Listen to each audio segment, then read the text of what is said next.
আসসালামাইকুম, কেমন আছেন সবাই? আশা করি ভালো আছেন। আলহামদুলিল্লাহ আমিও ভালো আছি। তো আজকে একটু আলোচনা করব সার্বিয়ার বিষয়ে। খুব গুরুত্বপূর্ণ বিষয় আলোচনা করব। যারা যারা আমার চ্যানেলটি সাবস্ক্রাইব করেন নাই অবশ্যই সাবস্ক্রাইব করবেন। ধন্যবাদ। তো আমি প্রথমেই বলবো, আসলে আপনারা যারা ওয়ার্ক পারমিট পেয়েছেন বা অনলাইন অ্যাপ্রুভাল হয়েছে, পিপিজিট হয় নাই, বা আপনারা যারা টেনশনে পড়ে আছেন আপনার পারমিটটা জেনুইন কিনা, হ্যাঁ, অথেন্টিক কিনা, সেটা চেক করতে পারতেছেন না, আপনার ভিসাটা জেনুইন কিনা সেটা চেক করতে পারতেছেন না, আপনার এজেন্সি জেনুইন কিনা, হ্যাঁ, আপনার কোম্পানি জেনুইন কিনা, সে বিষয়ে আমি আলোচনা করব।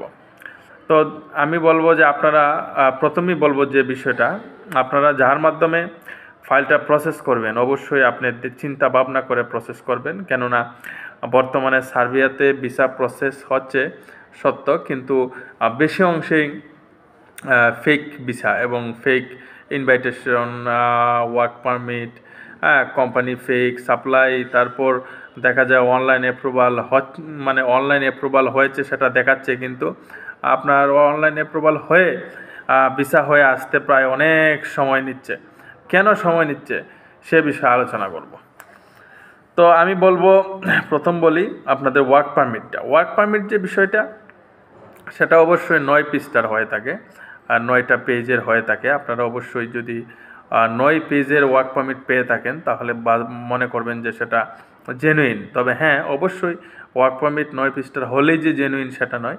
আপনারা যদি সন্দেহ হয় অবশ্যই আমাকে পাঠাবেন। অলরেডি আমি অনেকগুলো চেক করে দিয়েছি। আমাকে অনেকে ইমেল করে এবং অনেকে হোয়াটসঅ্যাপে নক করে, আমি চেক করে দিই। অবশ্যই আমাকে দিবেন, আমি আপনাদেরকে চেক করে দেব। আর দ্বিতীয়ত হলো পিপিজেড হয়েছে কিনা। অবশ্যই পিপিজেড হয়েই আছে, কারণ অনলাইন অ্যাপ্রুভ পিপিজেড না হলে অবশ্যই হবে না।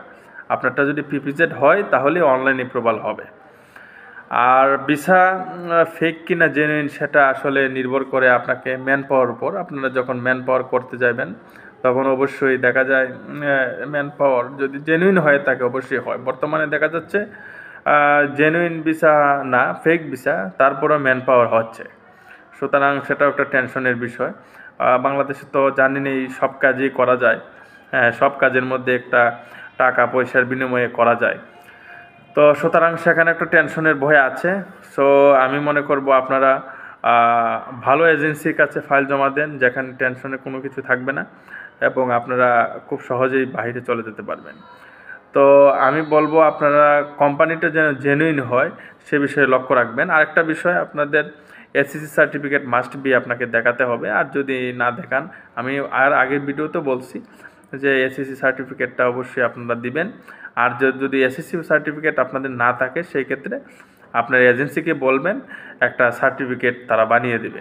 ঠিক আছে, একটা সার্টিফিকেট তারা সুন্দর করে আপনার জন্য বানিয়ে দিবে, সেই ক্ষেত্রে আপনার আর সার্টিফিকেটের প্রয়োজন হবে না।